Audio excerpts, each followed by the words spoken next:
Hello दोस्तों, आप सबके बीच कहानी लेकर आए हैं जिसका नाम है स्त्री का घर।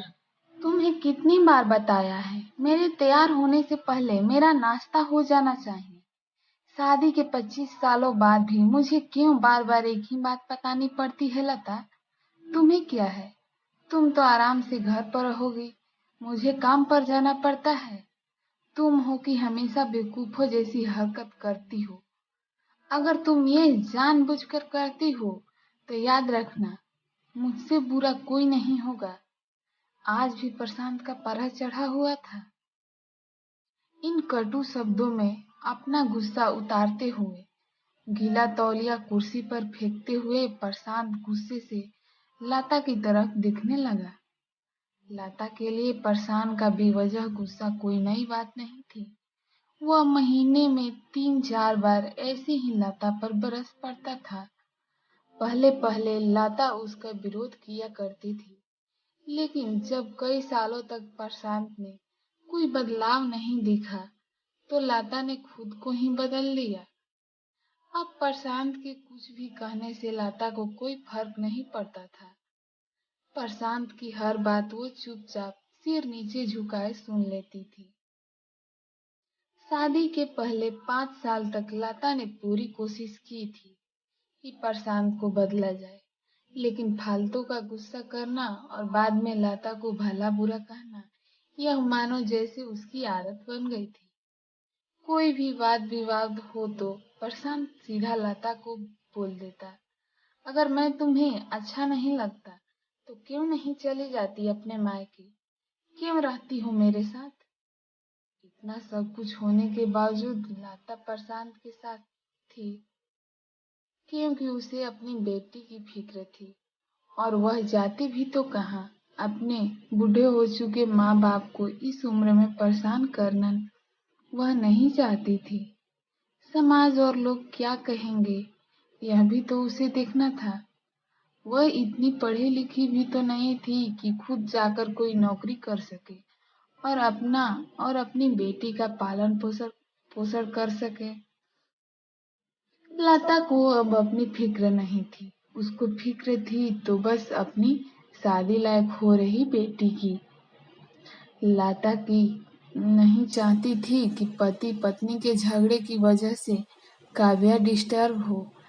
काव्या की पढ़ाई पूरी हो चुकी थी, उसके लिए अब शादी के रिश्ते आने लगे थे। कई रिश्तों को काव्या ठुकरा चुकी थी। 2-3 महीने बाद एक अच्छा रिश्ता आया। रिश्तेदारों और पहचान के लोगों ने भी लड़के के बहुत गुणगान किए थे। प्रसाद एक शाम अपनी बेटी के पास उसे बताने लगा, काव्या बहुत अच्छा लड़का है, पढ़ा लिखा है, बड़ा घर है, बहुत अच्छी नौकरी है। ऐसे रिश्ते बार बार नहीं आते बेटा, इस बार मना मत करना। काव्या अपने पिता से ज्यादा बात नहीं करती थी, शायद डरती थी या नफरत करती थी, लेकिन आज वो अपनी पूरी हिम्मत इकट्ठा कर बोली, मुझे अभी शादी नहीं करनी है पापा, मैं नौकरी करना चाहती हूँ, खुद अपने पैरों पर खड़ी होना चाहती हूँ। हाँ तो उसमें क्या बड़ी बात है, मैंने लड़के से बात की है, वह तुम्हें किसी बात के लिए नहीं रोकेगा। तुम शादी के बाद भी नौकरी कर सकती हो, वह तुम्हें नौकरी के लिए परमिशन दे देगा। प्रशांत बोला, मेरा नौकरी करना या ना करना उसकी परमिशन पर क्यों डिपेंड करता है पापा? काव्या ने पूछा। मैं कह रहा हूँ ना, तुम्हें किसी भी चीज की कमी नहीं होगी, वहाँ ऐसे रिश्ते बार बार नहीं आते, इसे ठुकरा मत, बहुत खुश रहोगी तुम वहाँ। प्रशांत बोला, पापा क्या मैं उतनी ही खुश रहूंगी जितनी मम्मी इस घर में खुश है? काव्या ने तंज कसते हुए कहा, आज तुम्हारी जबान कुछ ज्यादा नहीं चल रही? प्रशांत गुस्से से आंखें बड़ी करते हुए बोला, पापा मुझे शादी ही नहीं करनी है, क्योंकि शादी के बाद अगर वह लड़का आपके जैसा निकला तो मैं क्या करूंगी? मुझे आपके जैसा जीवन साथी नहीं चाहिए, जो बिना बात के मुझ पर हमेशा चिल्लाए। मुझे कुछ भी अपनी पसंद का लेना हो तो 10 बार सोचना पड़े, कहीं वह नाराज ना हो जाए। मेरी तबीयत कैसी भी हो उसे परवाह ना हो। रोटी थोड़ी सी मोटी बन जाए तो घर सर पर उठा ले।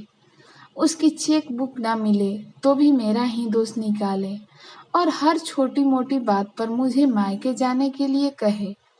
काव्या ने अपना दिल खाली करते हुए पापा से सब कुछ कह दिया। प्रशांत का गुस्सा सातवें आसमान पर था, लेकिन उसके मुंह से एक भी शब्द नहीं फूट रहा था। वो काव्या की बातें सुन रहा था। काव्या उतना ही बोलकर चुप नहीं हुई। आज पहली बार वह अपने पापा के सामने इतना कुछ बोल रही थी। पापा, अपने माँ के साथ हमेशा गलत व्यवहार किया है। आप अपने ऑफिस का गुस्सा बिना सोचे समझे माँ पर उतार देते हैं। कभी इस बात की परवाह नहीं करते हैं कि उन्हें कैसा लगता होगा। आपकी बातें सुन सुन माँ अपना स्वाभिमान खो दिया। प्रशांत आज पहली बार अपने किए बर्ताव को महसूस कर पा रहा था।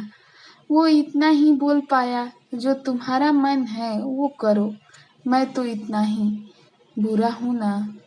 काव्या ने प्रशांत का हाथ पकड़ा और बोली, पापा मुझे सिर्फ एक सवाल का जवाब दे दो। क्या आप चाहेंगे कि मेरा पति आपके जैसा हो? अगर आपका जवाब हाँ है तो कर दीजिए मेरा रिश्ता आज ही, और ना है तो मुझे आत्मनिर्भर बनने दीजिए। प्रशांत कुछ भी ना बोल पाया और वहां से चुपचाप बाहर चला गया। आज उसे लता के सामने जाने में शर्म आ रही थी। चलते चलते उसकी आंखों से आंसू बह रहे थे। प्रशांत ने आज से अपने आप को बदलने का निश्चय किया। अगले दिन से लता ने अपने पति में काफी बदलाव देखा। वह सोचने लगी कि जो हिम्मत काव्या ने दिखाई है, वह हिम्मत अगर मैं पहले ही दिखा देती तो शायद आज परिस्थिति कुछ और होती। अब काव्या पढ़ लिख कर अच्छी नौकरी करने लगी थी और 3 साल बाद उसके लिए अच्छा रिश्ता आया और उसकी विदाई पर प्रशांत बोला, बेटा तू हमेशा खुश रहेगी क्योंकि तेरा पति तेरे बाप जैसा नहीं है। प्रशांत की यह बात सुनकर लता और काव्या की आंखों में आंसू बहने लगे। दोस्तों, हमारे समाज में औरतों को भले ही देवी का दर्जा दिया जाता है, लेकिन वह स्वतंत्रता नहीं दी जाती है जो उन्हें देनी चाहिए। उन्हें बचपन से ही बताया जाता है कि वह पराया धन है। स्कूल से आने में देर हो जाए तो पिटाई मिलती है। मोबाइल पर बातें करते हुए दिख जाए या खिड़की से झांकते हुए दिख जाए तो शक किया जाता है।